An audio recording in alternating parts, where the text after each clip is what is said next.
Good morning, everyone, and welcome to the APLD Certification Exam Informational Webinar Series.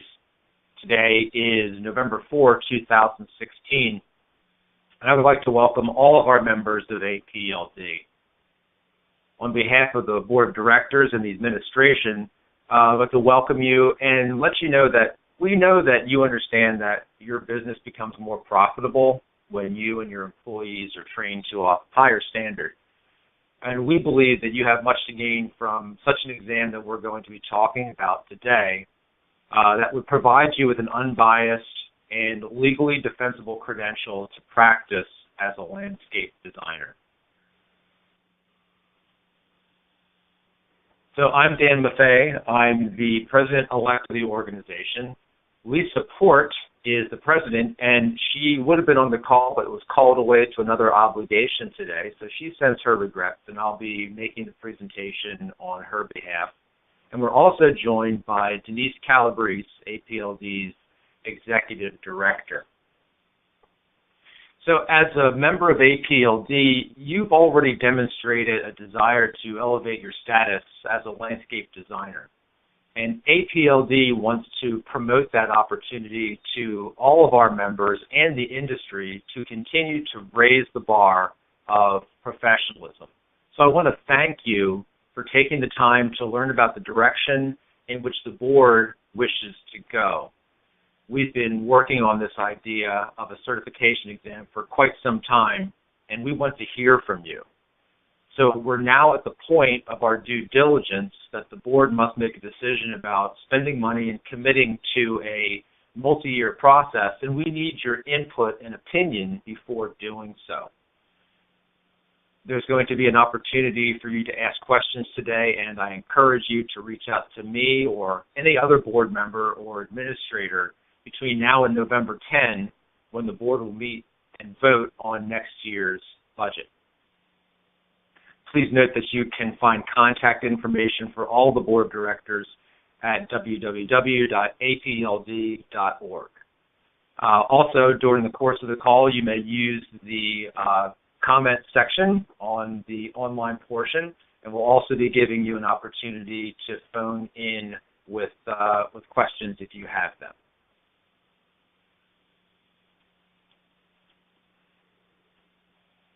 So why are we doing this? Let's talk a little bit about some historical perspective here, and that in the past, previous leaders wished to create a sustainable future for APLD, and we wanted to create stability for the industry and our members alike. And we would seek to elevate the profession and promote higher standards for those practicing in landscape design. A clear need was identified to raise the standards of membership levels due to advocacy, both legislatively and consumer-based advocacy, as well as within the green industry. One of the places where we started to do that in order to better advocate for our members was the change in membership levels, which was implemented in January of this year. So presently, we have 3 levels of membership: associate, professional, and certified. Before that, we did not have a way of understanding exactly what the background was for our APLD members, and we'll talk about that in just a little bit. Those changes to membership levels represented higher standards and expectations and requirements for those different levels of membership. We had to verify the experience and education of members in order to defend the right to practice and promote landscape designers as qualified and dedicated professionals. So with that idea of building a sustainable organization, the next level after the membership changes would be to revamp the certification program. We anticipate this would happen between now and December of 2018, with implementation of that exam in January of 2019. So this phase 2 would modify, develop, and build on those membership level changes by raising the bar of our certification program. We believe this would elevate the profession and the professional by developing a written test and then incorporating that written test into APLD's certification program. It's important to note that there will be no grandfathering of existing APLD certified members. I'm an APLD certified member. We Support is also APLD certified, as is the vast majority of our board of directors. So we are proposing a program here that would change that certification level, and I would have to take the test as would anybody else who currently holds APLD certified status. But it's important to note that the certification exam is going to be optional. We don't want to exclude anyone who wishes to remain a member of APLD. So those who choose not to take the exam may remain as a professional or associate member and not have the certified status.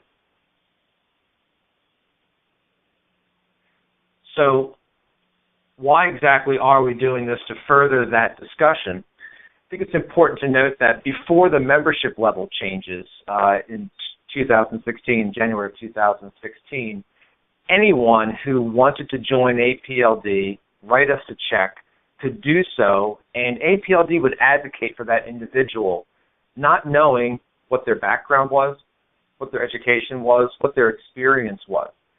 There was no documentation whatsoever of where that person came from. So it made it very difficult for APLD to advocate because we did not truly know if they were professionals in landscape design. So by changing those membership levels, we have improved our ability to advocate for our members and use that term qualified professional. Another reason why we're doing this is to raise credibility and the promotion of higher industry standards. APLD wants to be the source of the highest standards for landscape design in the industry. So now that we have these membership changes already, it's already playing to our benefit. There are 3 chapters dealing with advocacy and legislative issues and regulatory challenges, and because of those changes in membership levels, we were able to properly respond to those challenges. To further some reasons why we're doing this, we would like to promote APLD certified members as skilled, knowledgeable professionals to consumers. Having an exam of this sort would enable us to better do that. And along with it, increase visibility of APLD certified members as leaders of innovative thought leadership and experts in the field of landscape design. So I've been talking for a little while now, so perhaps we can see if anyone has any questions. If anyone has a question or comment for Dan, please press 01 on your touch-tone phone now to be added to the queue. And Dan, let's give it a few seconds here.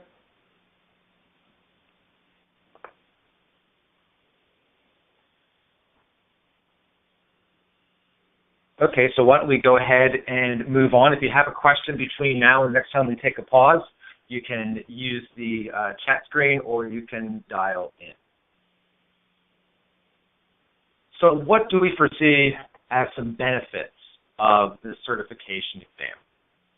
The first and foremost will be the creation of a legally defensible exam for the industry. At present, there is no certification exam for landscape designers in the United States. APLD would like to be the creator or the organization that causes to have created this exam.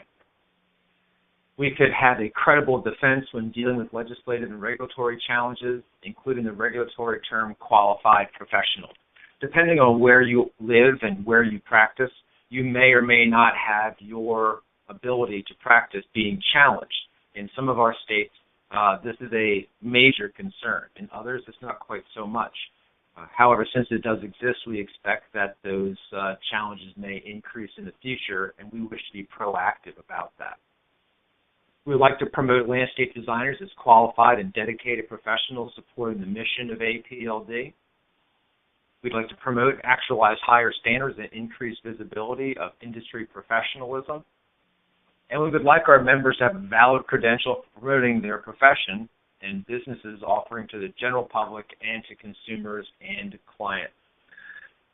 we believe that this credential would be something that will set our members apart, or those that have the credential apart from those who do not. And by doing this, we believe we would create industry sustainability by growing APLD membership.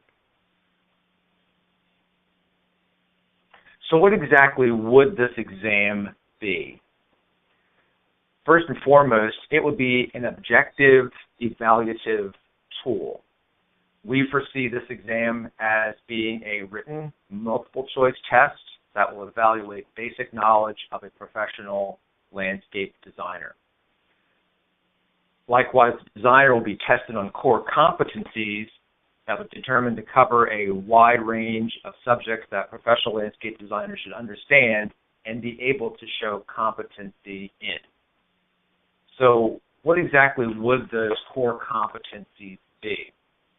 At this time, we envision those as being professional practice, communications, design and design process, plants and horticulture, and landscape construction. The board of directors has been working over the past year plus with professionals throughout the industry, such as other landscape designers, landscape architects, educators, other practitioners.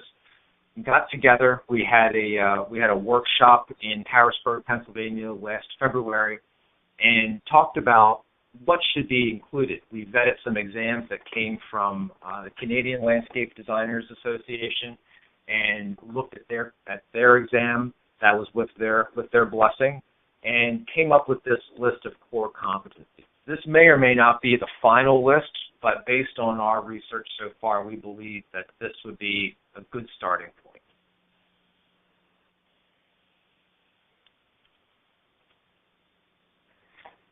So the other thing that the exam would be is something that's legally defensible. It's important that the exam be written objectively, meaning that there's no conflict of interest between APLD and its members when it comes to us advocating for these credentialed individuals. So what makes it legally defensible? It's about how the questions and answers are written, evaluated, and pre-tested, and creating a basis for that defensibility. The production of this would be through a third party. This is the way that exams for professionals such as landscape architects, and interior designers have their exams prepared. It's scrutinized by a third party. They control the security of the questions.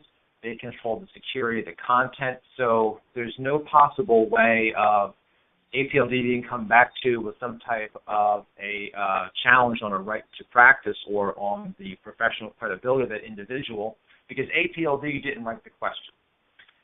So we would hire a company to manage the content that's written, and that content would be written by what are called subject matter experts, who would be volunteers who are experts in a particular core competency that would write the question and the answers.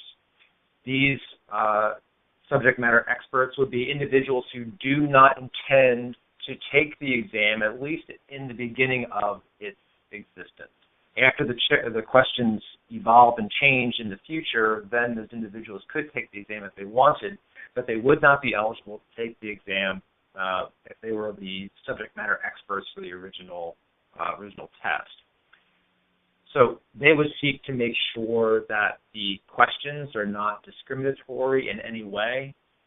They would manage these questions, or items as they're called, to minimize potential for lawsuits or legal action against us or our members. So we're seeking for high integrity, high value, high standards in the creation of this exam. Likewise, the exam would be administered by a third party. Now, this third party hasn't been identified yet. It might be a new one that's created exclusively to administer this exam, or it could be an entity that already exists, and we could work out an agreement where they would administer it for us or for the exam. It's important important to note that the exam does not belong to APLD. APLD would cause the exam to be created by funding its creation, the creation of the questions and answers through the third party. APLD envisions this as being a contribution to the industry by creating credentialed professionals that would also elevate APLD's standing in the industry by being the entity that caused this exam to be created. So in the end, we would incorporate this certification exam into APLD's own membership level criteria. So with that, we have a defensible exam administered by a third party that would create these credentialed professionals, and then we could incorporate that exam into our membership. So you're probably wondering, well, then what's in it for APLD if we're spending all the money but we don't get to take any benefits? And we'll talk about what benefits APLD could expect from a standpoint of being involved in it. But at this point, let's take another break and see if there's any questions. As a reminder, if you have a question or if you'd like to make a comment, please press 01 on your touch-tone phone now.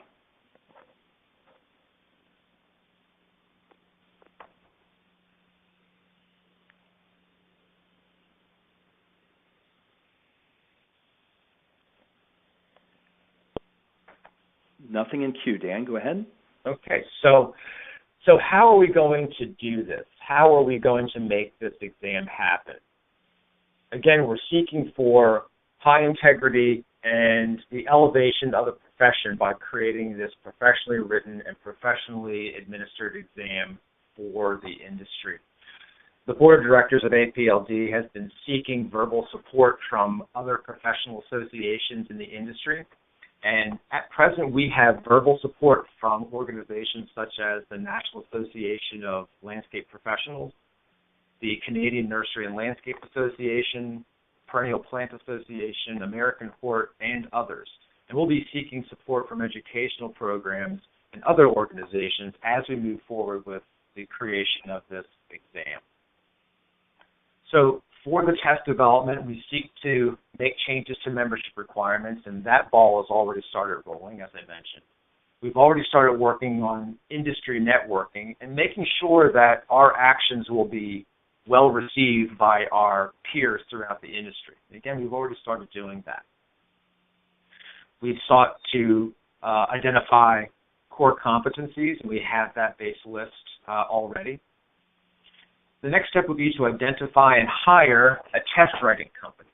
And the Board of Directors of APLD has identified a test writing company that could do this work for us. We have a proposal for them. It's quite a comprehensive proposal. It comes along with a price tag that seems suitable for the scope of work that we're asking them to do, but we've not yet hired them. We wanted to make sure that our APLD members had an opportunity to weigh in on this course of action before we committed to hiring the company. I think it's important to note that one of the principals of the company that we may hire for this work was also involved in writing the certification examination for landscape architects. So this individual has considerable amount of experience in writing exams for professionals who practice in a similar way as us.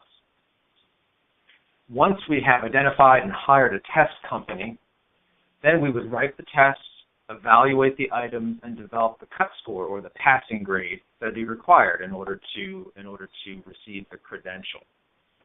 Again, it's important to know the test is developed outside of APLD by a well-vetted company and through qualified subject matter experts.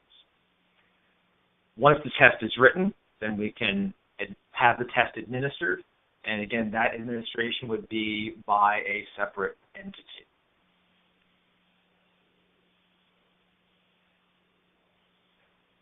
So initially, test development is going to be paid for by APLD.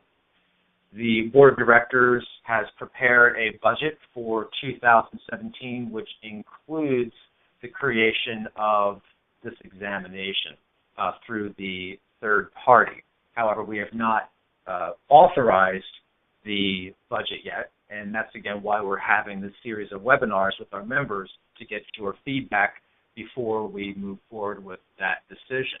We would very much like our membership to be with us in this evolution of the organization and in what we believe will be a significant contribution to the landscape design profession and the greater landscape industry. So with that test development and the cost that goes along with it, we do have monies in reserve. We also have sources from sponsorships, other donations, and industry support as we move forward. And this moving forward will be over a period of time. We're going to talk about that in just a moment. We have the test administration, also done by others. But then there's also the training and support of the test. And this part will be done by APLD. This is where APLD can be a critical player in the life of this examination.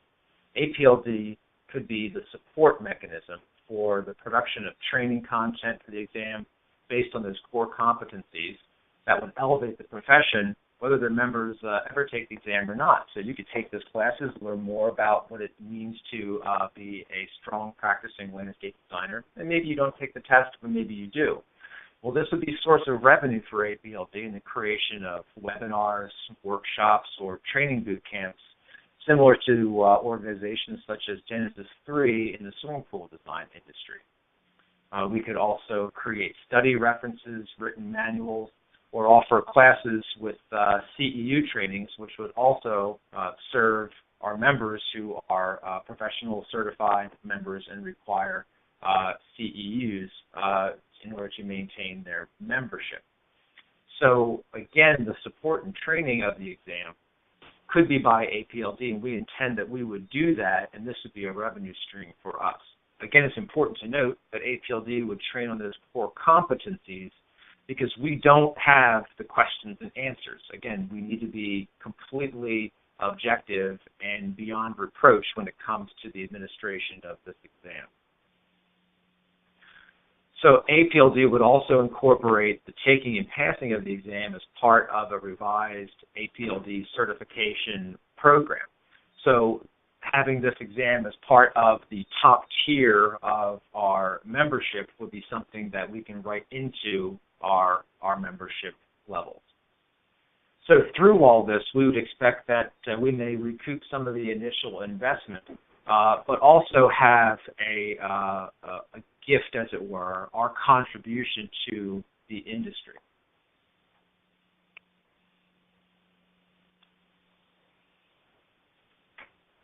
So how long is this going to take? Well, we've already been doing a lot of due diligence, and as I mentioned before, the board has been hard at work on this for nearly 2 years in framing up this concept.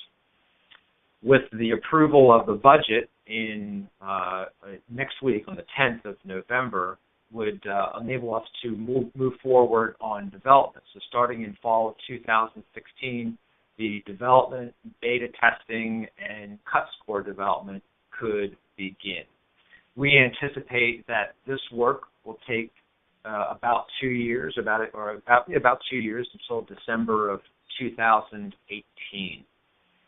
So some of that cost is going to be spread out over a period of time, with the expectation that we would roll out the first exam by the new administration entity in January of 2019. All along there would be revisions, there would be the development of 3 overall exams, since it's going to be necessary to have multiple exams with the anticipation that some folks are not going to pass, and they would need to retest if they so chose, and they would have to have a different test to take with different questions, otherwise it wouldn't be particularly fair.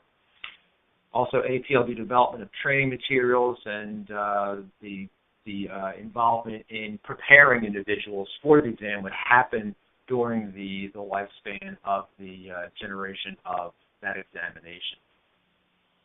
So I think it's important to reiterate that APLD would provide the initial funding. We would find the subject matter experts.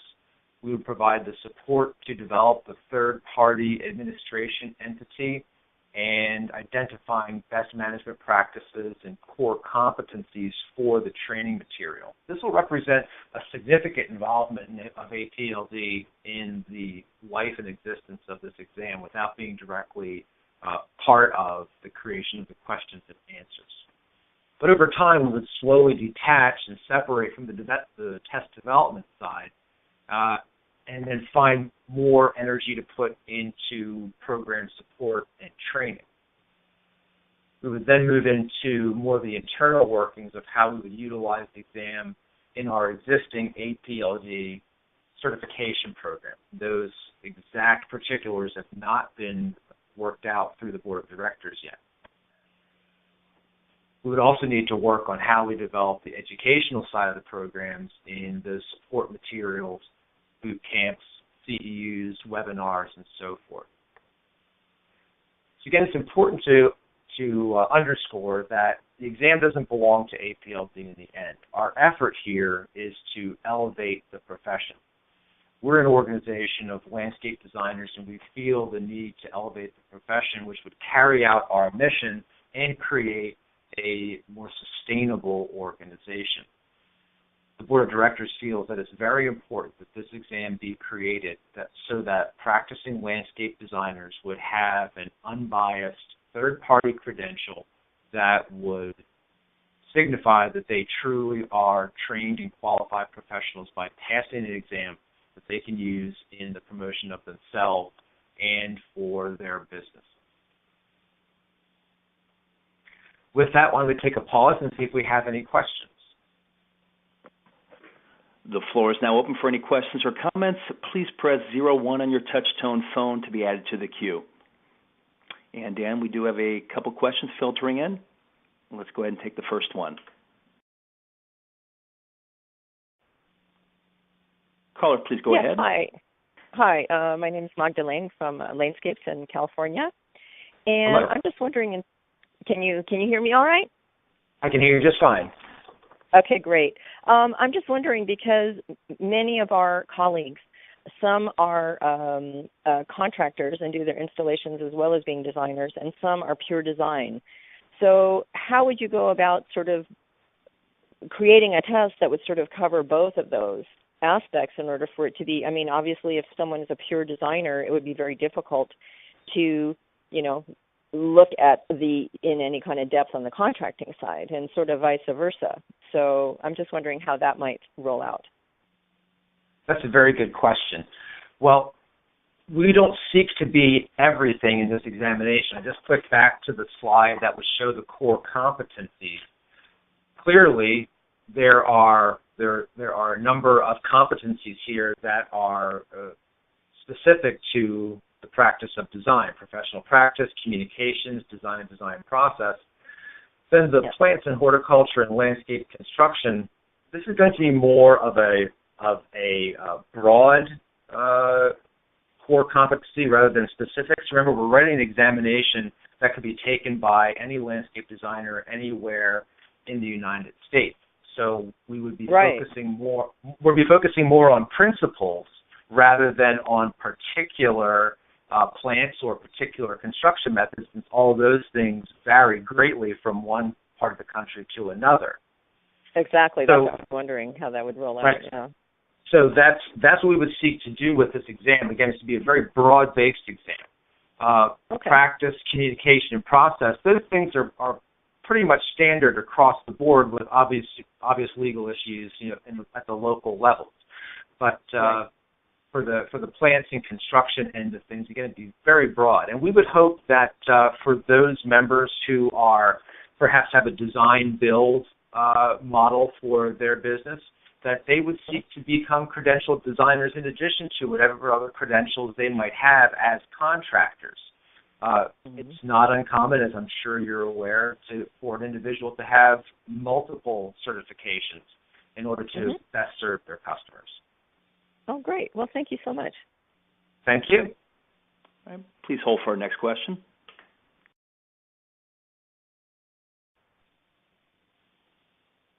My name's Joan Bolton, and I'm in Santa Barbara, California. I actually had 3 questions, if I could pose them to you, please. The first question I had was, if this is happening in 2 years, and you said everyone would need to recertify at that point, do you anticipate a drop-off in anybody applying for certification in the interim?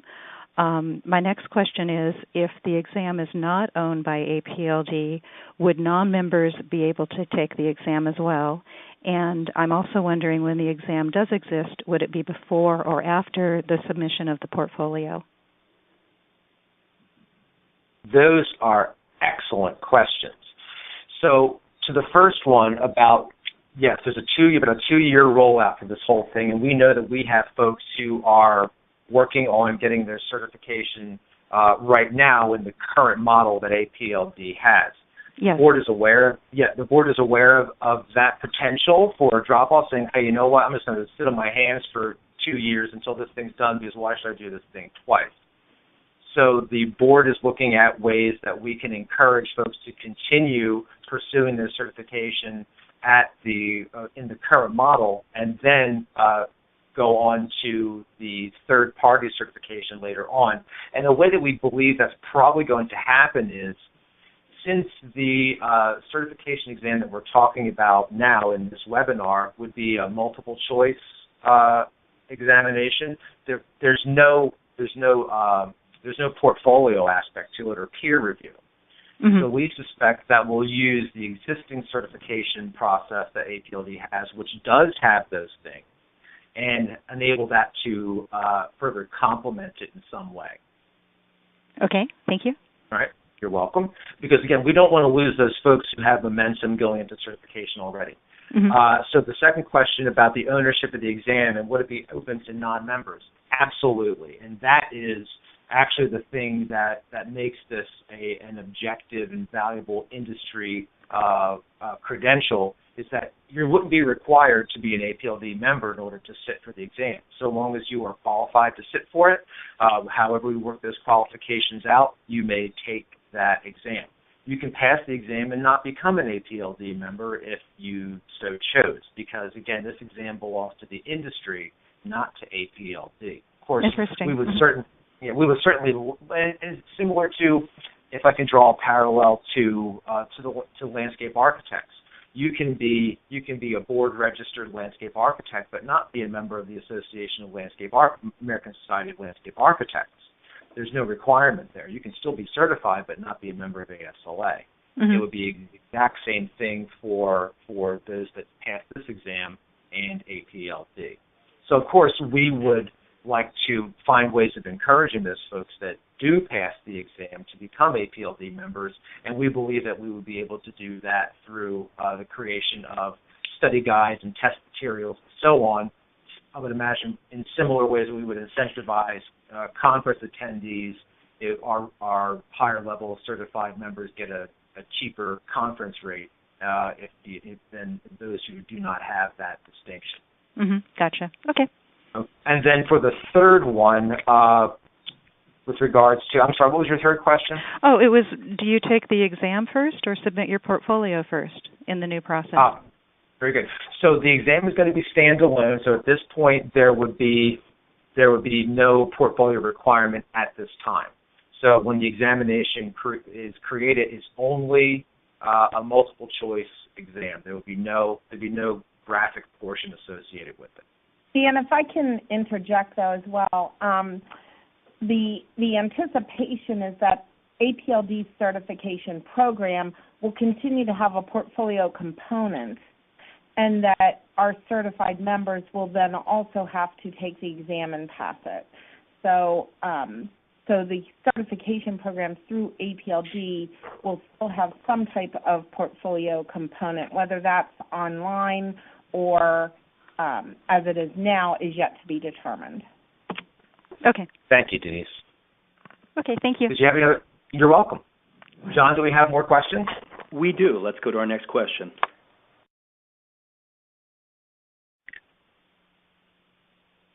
What is it going to cost? Say that again? How much is the test going to cost to take?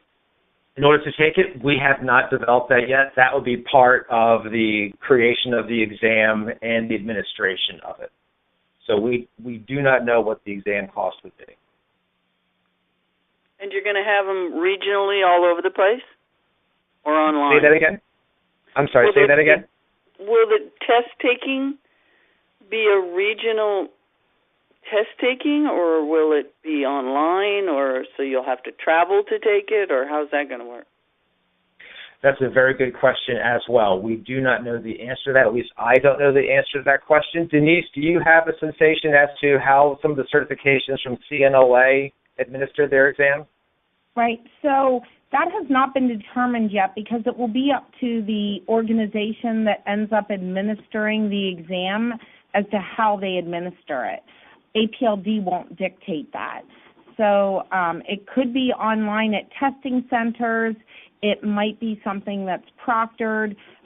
All of that has yet to be determined. So as you can see, a lot of the details are not worked out yet. We're coming to the membership to get your feedback and don't have all those details ironed out yet. And we may not be making those decisions either. The final administrator probably will make those. I have one last question. Yes. ASLA has used their test to go after landscape designers. Are you guys going to turn around and then say, if you're not certified as an APLD landscape designer because you haven't taken a test, then you shouldn't be practicing A, B, and C, because that is what happened. That's partly why you guys are doing this, right? Because ASLA has gone after different designers. Do you follow what I'm saying? I absolutely do. I know you're trying to make the whole boat float higher, but there's people that aren't going to choose to do this, that aren't going to spend the time or the money or the effort, and they're still going to be out there practicing. Yeah, and we can't stop them from doing that, obviously. Right. Taking this exam it's entirely optional. If folks don't choose to take it, then they won't choose to take it.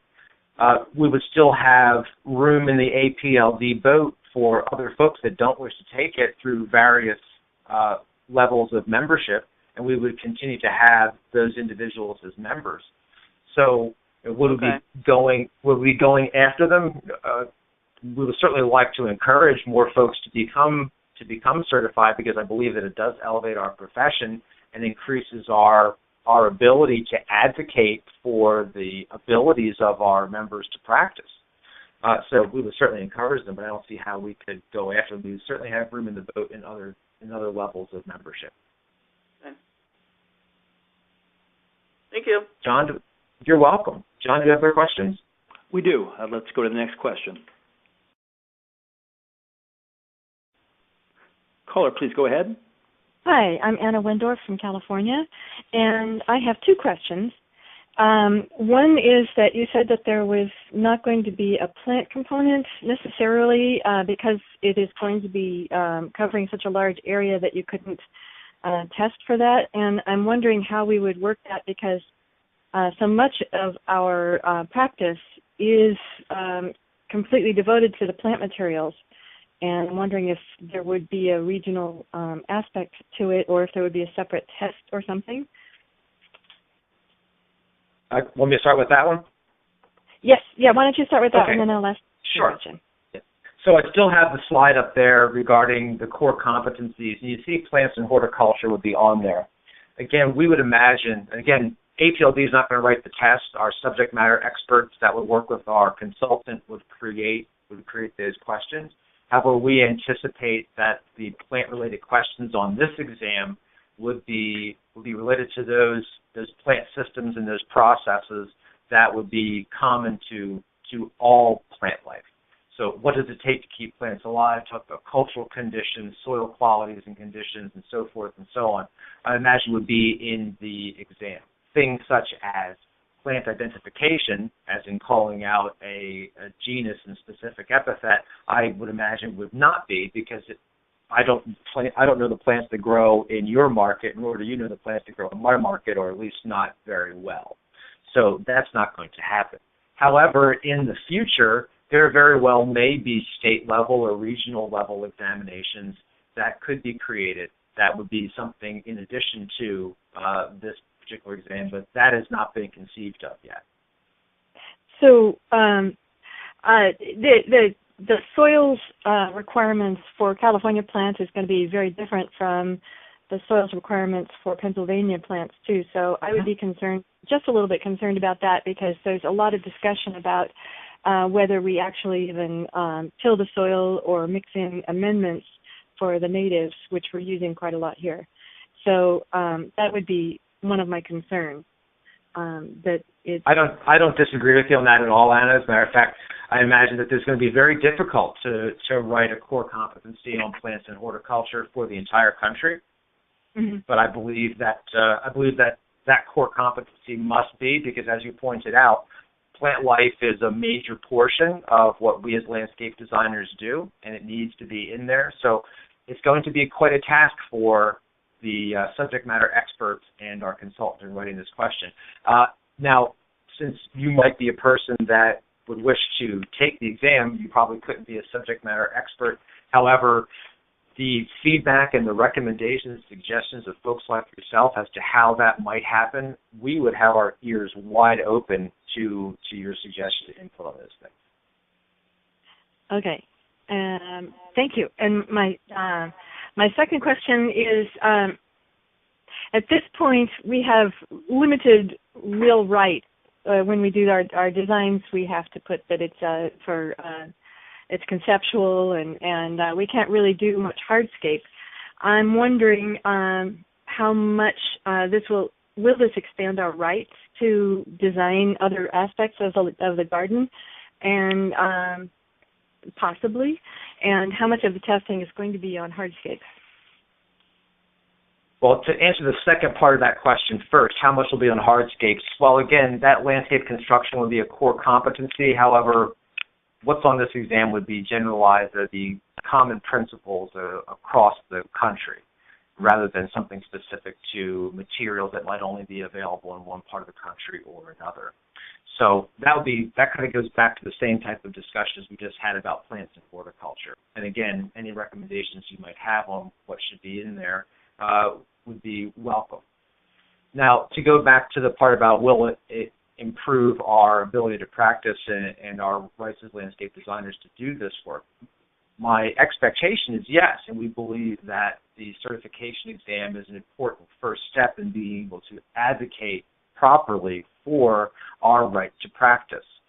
There are areas in landscape design that are common across the country, and that we should be able to take an exam created by an objective third party that says, look, these individuals passed a test, they demonstrated that they know it, therefore they should be entitled to practice. So we can take this exam and say, look, we passed these questions, they were developed in the proper way. We can take that to our legislators and say, look, you are limiting the ability of the consumer to properly choose an individual that they wish to have their work done. If they are qualified to do it, why aren't you letting them do it? So we strongly believe, as the board of directors, that this exam is an important first step in maintaining our right and increasing our ability to practice without fear of being persecuted for it. It sounds great. Thank you very much. You're very welcome. All right, we'll do John, anything else? Yep, we'll do one last call for any additional questions. Press 01 on your touch-tone phone to ask a question or offer a comment. Dan, we have one more I see in queue, and let's go ahead and take that one.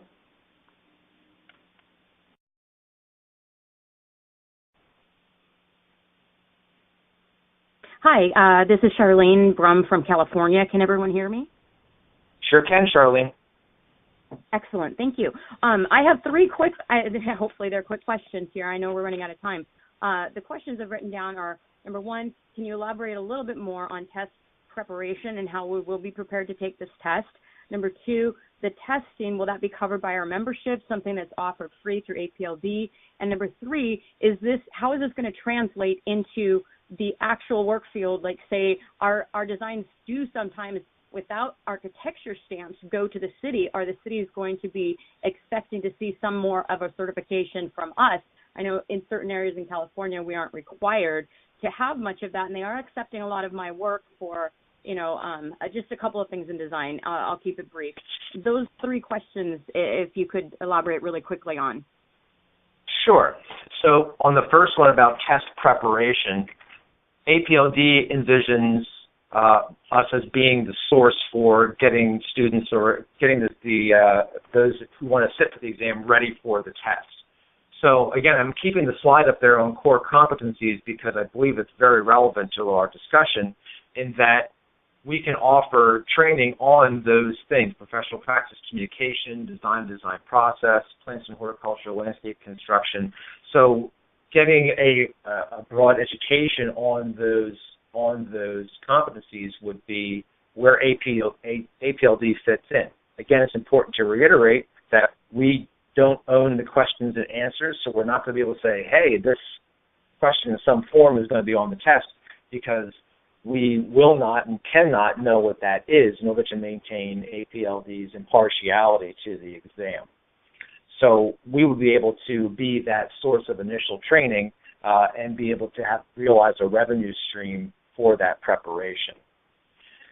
Regarding the cost of members to take the exam, again, it's important to note that the administration of the exam, the actual offering of the exam, would happen by a third party. This would be a separate entity that will administer the test. So any type of fee structure that would be realized for that exam is going to be created by that entity and not by APLD. So that cost, the timing, the place, as we kind of talked about a little bit earlier here in the questions and answers, would be outside of APLD's control. And again, very important that we maintain that impartiality. And then on your third one about recognized professionals, now yes, every municipality has different laws regarding what is a qualified professional. In many cases, I am sure it's going to be up to our local chapters to go to their local municipalities and say, here where it says a appropriate professional must prepare these plans, we need to make sure that we are advocating for those members who have taken this exam and said, look, we passed the test and we should be a qualified professional for that particular work. So that's going to be very much at the grassroots at the local level, and we believe that this exam will enable us to successfully do that. So we would be able to collaborate with the APLD to possibly prepare. I mean, my biggest concern is being prepared for the test, and if I have to take the test one time, I do understand you said that the questions will be changing for the second set. Is it possible that we're going to have to take the first set test just to see what we're supposed to know? Well, that is kind of the premise of a test, is that you can't know exactly what's going to be on it, otherwise everyone's going to get 100% on it. So that is kind of the basis, is that we prepare as best we can through the education that we can receive, and then take the test and hope that we have studied hard enough. Okay, all right. That is the study guide. I need a study guide. Yes, exactly. Find a study guide.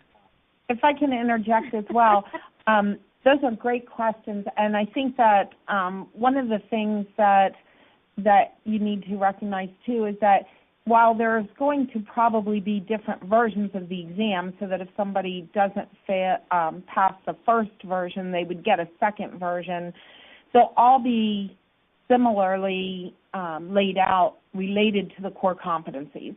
So the study materials will address the core competencies, and those will be mapped out based on stakeholder feedback. So we'll be doing some job analyses along with the subject matter experts to determine whether 40% of the exam is on the first set of core competencies and 60% might be on another, 20% on communications. So all of that will be vetted through that process. But all the exams, even though they may be different and different questions, will be related to the core competencies. Okay, can we expect that? I mean, we've kind of touched a little bit on it before. Planting, irrigation, general concept on hardscaping. I mean, are we covering everything or just the design part? I guess we can learn as we go, but that's my last question. Yeah, and I'm not sure if you're logged into the web portion of this presentation right now, but I have the slide up that shows those core competencies. So you can see professional practice, communications, design process, plants and horticulture, landscape construction. These would be the broad-based core competencies that we would expect to be on the exam. And again, a third party is going to write it, so these might change a little bit, but this is what we expect to be on the exam. Well, I think we have time for one more question. You're very welcome. We have time for one more question.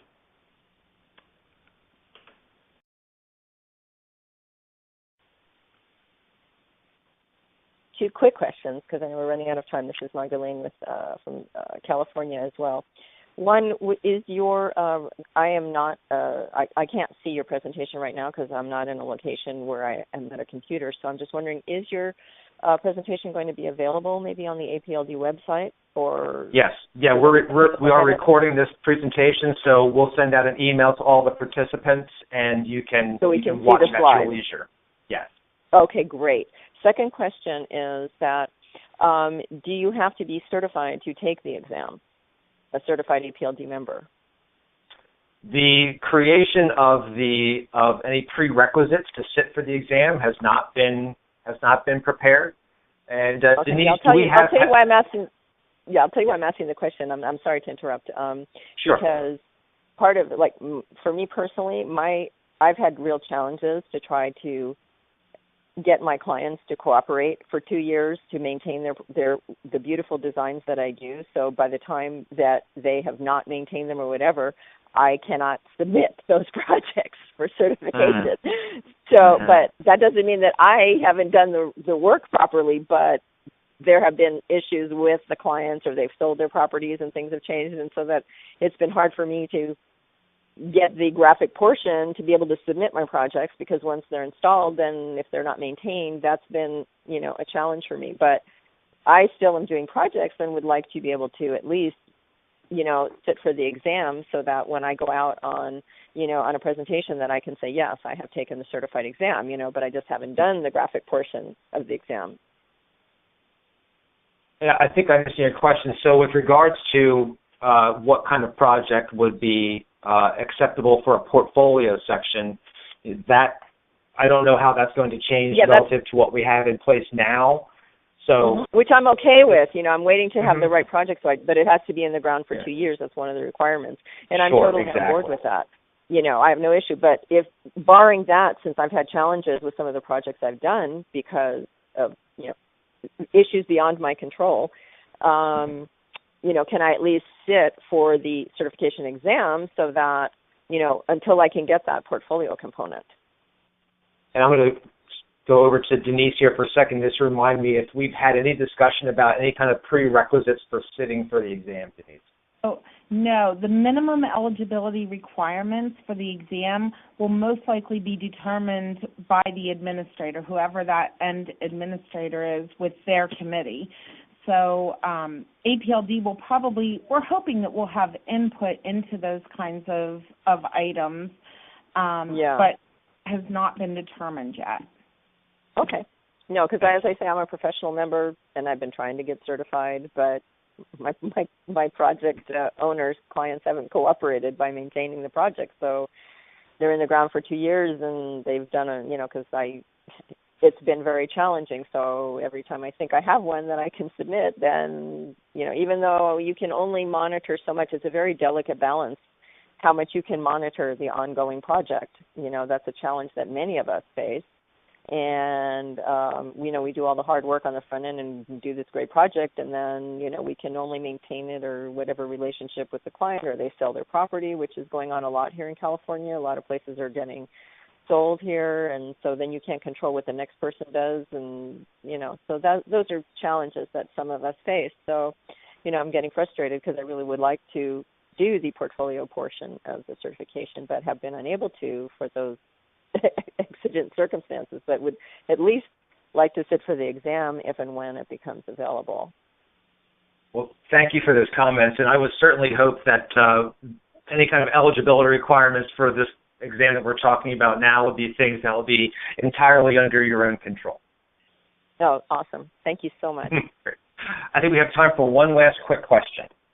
Our last caller, go ahead, please.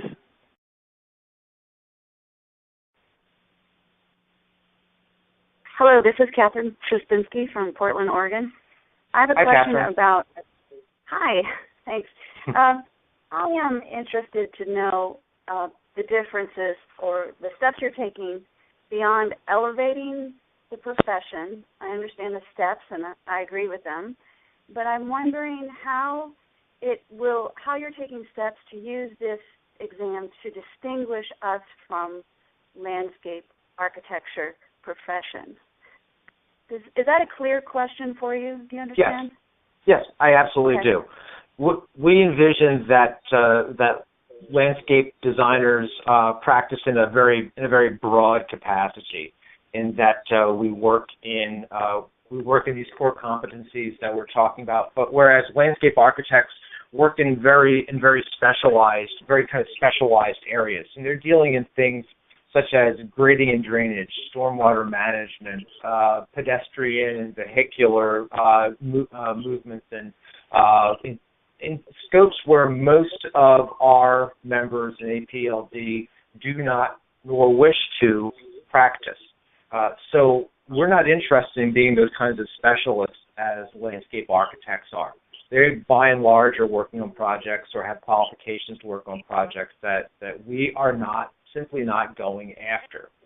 So this exam would seek to test on those broad landscape design topics where APLD members and other landscape designers who are like us wish to practice. I hope that answers your question. It does. I'm a bit surprised that you mentioned stormwater management being in there, because that's an important issue for many states. It is. I understand the drainage, but I was wondering if there might be some finer details within stormwater management that can be, brought on to the landscape design profession, and in a way that elevates the profession. Absolutely. And in some aspects of stormwater management, I was thinking more things along the lines of municipal sites or larger corporate campuses or other types of construction-intensive processes, where we know very well that stormwater management at the residential level should surely have some portion of that where landscape designers should be able to design those facilities for our clients. So there, as you pointed out, there's probably some portions of it that we'd have to suss out, and I believe that'll be the job of the third party that's writing the exam, to suss out those things. So I want to thank everybody for taking the time to ask these questions. I'm sure you'll have more, and I invite you to reach out to Lisa Port, myself, or Denise Calabrese.